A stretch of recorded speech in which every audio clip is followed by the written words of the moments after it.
En noviembre de 2015, una célula extremista logró algo que, desde la perspectiva de la seguridad internacional, es francamente escalofriante. Totalmente escalofriante, sí.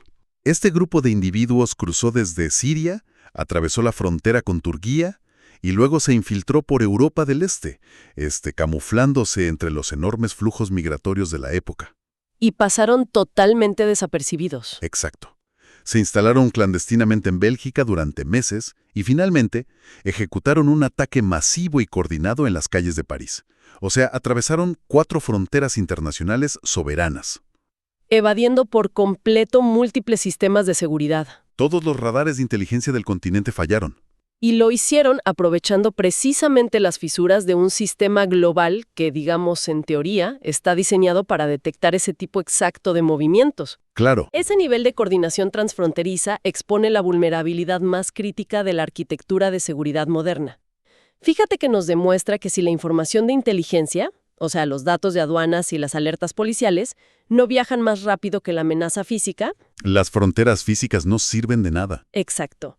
Las fronteras de concreto y alambre resultan completamente inútiles. Y pues esa falla sistémica es el punto de partida perfecto para nuestra misión de hoy. Bienvenidos a este análisis profundo. Nos vamos a sumergir en una verdadera montaña de documentos oficiales, resoluciones del Consejo de Seguridad, reportes estratégicos y evaluaciones operativas. Que es muchísima información. Es muchísima. Y el objetivo es descifrar los mecanismos internos de las 2 maquinarias multilaterales más grandes y complejas del planeta, que son las Naciones Unidas y la Unión Europea. Así es. Para quienes estudian relaciones internacionales o analizan políticas públicas o, simplemente para la gente que tiene una curiosidad insaciable por entender cómo el mundo intenta protegerse frente a amenazas sin fronteras, este análisis es la guía definitiva. Definitiva. Porque vamos a contrastar la inmensa burocracia global de la ONU, que abarca a todo el planeta, con la maquinaria operativa, táctica y regional de la Unión Europea. Y vamos a revelar cómo estas instituciones pasaron de, tener reacciones de emergencia a construir estrategias súper complejas. Hoy en día hacen de todo, desde rastrear pasajeros en aerolíneas comerciales hasta combatir el financiamiento ilícito en la red oscura. La famosa Dark Web. Pero, antes de analizar cómo luchan estas organizaciones hoy, es fundamental entender cuándo cambiaron sus prioridades y, sobre todo, qué es exactamente lo que están combatiendo. Claro, los detonantes históricos. Porque sus alarmas institucionales no se encendieron al mismo tiempo. El contraste en la cronología es clave aquí. Sí, el contraste es fascinante. Para la maquinaria de la ONU, el catalizador indiscutible que cambió toda su historia fue la mañana del 11 de septiembre de 2001. Un antes y un después. Totalmente. Antes de esa fecha, la ONU trataba el tema con cierta intermitencia, ¿no? Lo abordaban de forma fragmentada, con algunas convenciones específicas, pero la magnitud del 11S generó una onda expansiva en Nueva York que culminó casi de inmediato en la histórica Resolución 1373 del Consejo de Seguridad. Que fue un parteaguas absoluto. Sí, porque obligó a todos los Estados miembros, y esto bajo el capítulo 7 de la Carta de la ONU, a tipificar estos actos como delitos graves y a congelar los activos financieros de las redes implicadas. Básicamente forzaron un rediseño del derecho internacional. Exacto. Un cambio de paradigma global. Pero la Unión Europea operaba bajo otro reloj geopolítico. Completamente distinto. O sea, aunque el 11S alertó a sus agencias de inteligencia, el rediseño profundo de su propia arquitectura de seguridad interna se activó cuando la violencia asestó golpes letales directamente en su propio territorio. En casa. En casa. Fueron las tragedias en el sistema de trenes de Madrid en marzo de 2004 y luego los ataques al transporte público de Londres en julio de 2005. Esos golpes forzaron al bloque europeo a consolidar y publicar su propia estrategia contra el terrorismo a finales de ese año, de 2005. Y, al analizar esos barcos fundacionales de ambas instituciones, surge un contraste legal que, la verdad, parece sacado de un ensayo sobre lo absurdo de la burocracia internacional. Oh, sí, la cuestión de las definiciones. ¿Sí? Al revisar los documentos europeos, notamos que tienen una claridad legal envidiable. Desde el año 2002, mediante una decisión marco, acordaron una definición legal unificada. Establecieron un mapa conceptual muy claro. Clarísimo. Dijeron que el delito abarca actos intencionados para intimidar gravemente a la población o coaccionar a los poderes públicos para desestabilizar estructuras políticas o económicas. Pero cuando miramos a la ONU, ¡Ay, la ONU! descubrimos que no existe una definición oficial y universal. Es como intentar prohibir un deporte a nivel mundial sin ponerse de acuerdo en cuáles son las reglas. Esa es una gran analogía. Y lo fascinante aquí es que la raíz de esa parálisis radica en la inmensa pluralidad del organismo. Cuando sientas en una misma asamblea a 193 países... Con intereses geopolíticos contradictorios. Exactamente. Acordar una etiqueta política es casi imposible. Lo que para un Estado es un grupo extremista que amenaza su soberanía, para su país vecino, digamos, puede ser un movimiento legítimo de liberación nacional. Esa vieja fricción diplomática. Esa fricción bloqueó el consenso legal durante años. Así que para no estancar sus operaciones, la ONU tuvo que diseñar una ruta alterna, utilizando lo que llaman una descripción funcional en la Resolución 1566 del año 2004. Básicamente, si no pueden ponerse de acuerdo en el por qué se comete el acto, decidieron enfocarse exclusivamente en el qué se hace. Precisamente, se enfocan en el comportamiento criminal. La resolución establece que si un individuo o grupo toma rehenes, causa la muerte a civiles o financia estos actos para provocar terror, es un delito criminal injustificable. Sin importar la ideología. Rechazan cualquier justificación política, filosófica o religiosa. Al aislar el acto violento de la etiqueta política, la maquinaria de la ONU puede operar sin quedar atrapada en debates sobre legitimidad. O sea, un pragmatismo forzado. Totalmente forzado. Pero ese abismo entre la claridad táctica de la Unión Europea y este pragmatismo global de la ONU define por completo cómo construyen sus defensas. Bueno, vamos a desempacar esto. En lugar de leer una lista aburrida de políticas, veamos cómo funciona en la realidad. Me parece perfecto. Imaginemos un barrio periférico marginado en una ciudad grande, un lugar con jóvenes desconectados del sistema, que están siendo reclutados activamente. Si aplicamos la lente de la ONU, que es su estrategia global de 2006, la aproximación es súper sociológica. Se basa en 4 pilares. Ajá. El pilar 1 busca erradicar las condiciones propicias, o sea, pobreza, conflictos no resueltos, falta de oportunidades. Y el pilar 4 exige que todo respete los derechos humanos. Y mientras tanto, los pilares 2 y 3 se enfocan en dotar a los estados de las herramientas para prevenir y combatir la amenaza directamente. Es un enfoque sistémico a largo plazo. Pero ahora, si aplicamos la lente de la Unión Europea a ese mismo barrio, bajo su estrategia de 2005, el lenguaje es radicalmente distinto. Son 4 principios: prevenir, proteger, perseguir y responder. Pura operatividad táctica. Sí, la estrategia de la UE suena a una película de acción táctica, o sea, perseguir, responder, mientras que la de la ONU suena como el plan de estudios de una maestría en sociología. Y esa divergencia filosófica genera fricciones enormes en el mundo real. Como analista política, evaluando los informes oficiales de la ONU del año 2017, te digo que los resultados son alarmantes. ¿Por la falta de implementación? Exacto. Los documentos muestran que los estados aplican los 4 pilares de manera drásticamente desequilibrada. El menú está ahí, pero los gobiernos eligen ignorar la mitad. Optan por la represión inmediata y se olvidan de la prevención, ¿no? Tal cual. Los presupuestos fluyen casi exclusivamente hacia los pilares 2 y 3. Invierten fortunas en militarizar fronteras, vigilancia invasiva, endurecer códigos penales. Pero descuidan crónicamente el pilar 1, la inclusión social, y marginan el pilar 4, los derechos humanos.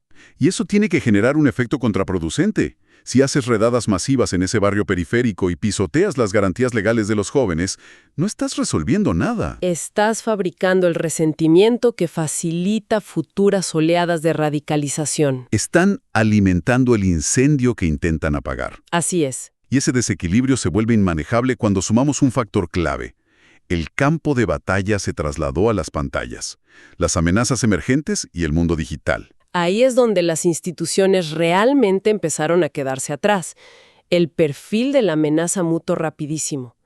La Unión Europea tuvo que recalibrar su principio de prevenir por ahí de 2014, porque ya no solo buscaban células complejas. Buscaban a los lobos solitarios. Exacto. Individuos radicalizándose en completo aislamiento en sus habitaciones, consumiendo propaganda súper sofisticada en redes sociales. Y la respuesta de la UE a esto expone mucho su músculo operativo. No hicieron solo campañas educativas, crearon la Internet Referral Unit, la IRU, dentro de Europol. Un mecanismo súper contundente. Monitorean la red, identifican material extremista y tienen la autoridad operativa para obligar a las empresas tecnológicas a borrar ese contenido casi de inmediato. Desmantelan manuales de explosivos, propaganda, transmisiones en vivo. ¿Forzando a las corporaciones a cumplir? Sí, pero aquí es necesario detenernos y cuestionar esto. O sea, si Europol obliga a plataformas privadas a borrar contenido rápidamente, ¿no choca esto frontalmente con el Pilar 4 de la ONU sobre proteger los derechos humanos y la libertad de expresión? Uf. Considerando que la ONU ni siquiera tiene una definición unificada, ¿quién audita que un gobierno autoritario no use este mecanismo rápido para silenciar a la oposición política o a periodistas incómodos diciendo que es propaganda extremista? Esto plantea una pregunta importante y toca el nervio más sensible del derecho internacional actual. Al revisar los reportes, fíjate que dedican secciones enteras a este enorme desafío legal. Me imagino. Y los documentos no toman posturas políticas, sino que exponen el dilema. Las agencias tienen obligaciones opuestas. Por un lado, deben actuar preventivamente para proteger vidas de ataques inminentes planeados en línea. Su deber principal. Pero por el otro, chocan con la soberanía nacional, las leyes de privacidad y las libertades civiles. Delegar en corporaciones privadas la responsabilidad de decidir qué es censurable y qué es disidencia legítima es pisar una línea muy, muy delgada. Es un balance muy precario. Y las advertencias sobre el entorno digital van mucho más allá de la censura de videos. Los reportes de la ONU sobre amenazas emergentes son bastante oscuros. Hablan de redes en la dark web, uso de criptomonedas para evadir radares. El financiamiento invisible. Y la inteligencia artificial. Ya hay experimentación con IA para automatizar ciberataques contra infraestructura crítica. O el uso de drones comerciales, modificados con impresoras 3D para convertirlos en armas letales. ¡Wow! Y todo esto culmina en el riesgo de armas químicas o biológicas. ¿Qué es el temor máximo constante en los pasillos de estas organizaciones? El acceso facilitado por la globalización a tecnologías de doble uso. Y fíjate, todo este ecosistema de radicalización digital y armamento tiene consecuencias físicas devastadoras. Nos lleva al tema de los combatientes terroristas extranjeros. El éxodo masivo. Sí, la propaganda convenció a decenas de miles de viajar a zonas de guerra. Y aquí es donde la diferencia operativa entre la ONU y la UE se vuelve absolutamente transparente. Abismal. El auge del Estado Islámico en Siria e Irak forzó nuevas medidas. ¿Cómo respondió la UE? La Unión Europea activó respuestas fronterizas y legalmente vinculantes. Reforzaron su agencia Frontex, implementaron la directiva PNR. El registro de nombres de pasajeros. Exacto, obligando a las aerolíneas a compartir datos biométricos e itinerarios para detectar patrones mediante algoritmos. Y utilizaron a Europol para compartir inteligencia policial directamente entre los estados en tiempo real. Forzaron la integración de bases de datos. Sí. Aquí es donde se pone realmente interesante. Enfrentando el mismo fenómeno global, la respuesta de la ONU fue emitir la resolución 2178 para frenar el viaje y financiamiento. Pero, a nivel administrativo, en 2017 crearon la Oficina de Lucha contra el Terrorismo, la UNOCOT. Ajá. Y su rol es coordinar a 38 entidades distintas dentro de la ONU. Así es. 38 entidades conforman su equipo especial. 38 agencias diferentes. O sea, programas de desarrollo, fondos para la infancia, comisionados de derechos humanos, Interpol. Espera, coordinar a 38 agencias independientes con su propio presupuesto y liderazgo suena a una pesadilla logística insalvable. Es un reto monumental, sin duda. Un experto en derechos humanos y un oficial de aviación tienen prioridades muy distintas. ¿Existe alguna evidencia real de que este enjambre organizativo funcione para prevenir ataques o solo generan toneladas de reportes? Pues esa frustración operativa es el núcleo de las evaluaciones críticas de 2017. Para ser justos, hay que entender su mandato. La UE tiene mandato táctico. Puede detener a un sospechoso abordando un vuelo en Ámsterdam en minutos. Tienen dientes operativos. Exacto. Pero la función de la UNOCT es puramente de asistencia técnica y construcción de capacidades a largo plazo. Trabajan en países en desarrollo o postconflicto, donde las aduanas tal vez ni tienen computadoras. O sea, van país por país enseñándoles a construir los cimientos. Sí, entrenando a jueces, ayudándoles a implementar directrices técnicas como los sistemas de información anticipada de pasajeros. Pero los reportes oficiales reconocen las inmensas barreras. Me imagino la burocracia. Coordinar 38 entidades genera duplicación de esfuerzos, competencia por financiamiento y una desconexión total entre una resolución escrita por diplomáticos en Nueva York y la realidad de una agencia de aduanas sin recursos en África o Asia. ¡Wow! Entonces, ¿qué significa todo esto para quienes nos escuchan? Bueno, vamos resumiendo el valor de todo este análisis para un estudiante preparándose para su examen de Relaciones Internacionales. La imagen completa. La división del trabajo a nivel global. La ONU asume el rol del gran legislador moral y constructor de capacidades. Fija las normas legales, da legitimidad y da asistencia técnica a naciones vulnerables. Y en contraste, la Unión Europea funciona como un poderoso motor operativo regional que integra bases de datos, rastrea finanzas e interviene tácticamente. Exacto. Y esto nos lleva de vuelta al principio, a los atacantes de París en 2015. El aislamiento institucional es fatal. Si las alertas migratorias, los datos de alquiler de vehículos y los perfiles de inteligencia no cruzan las fronteras más rápido que las redes criminales, el sistema falla.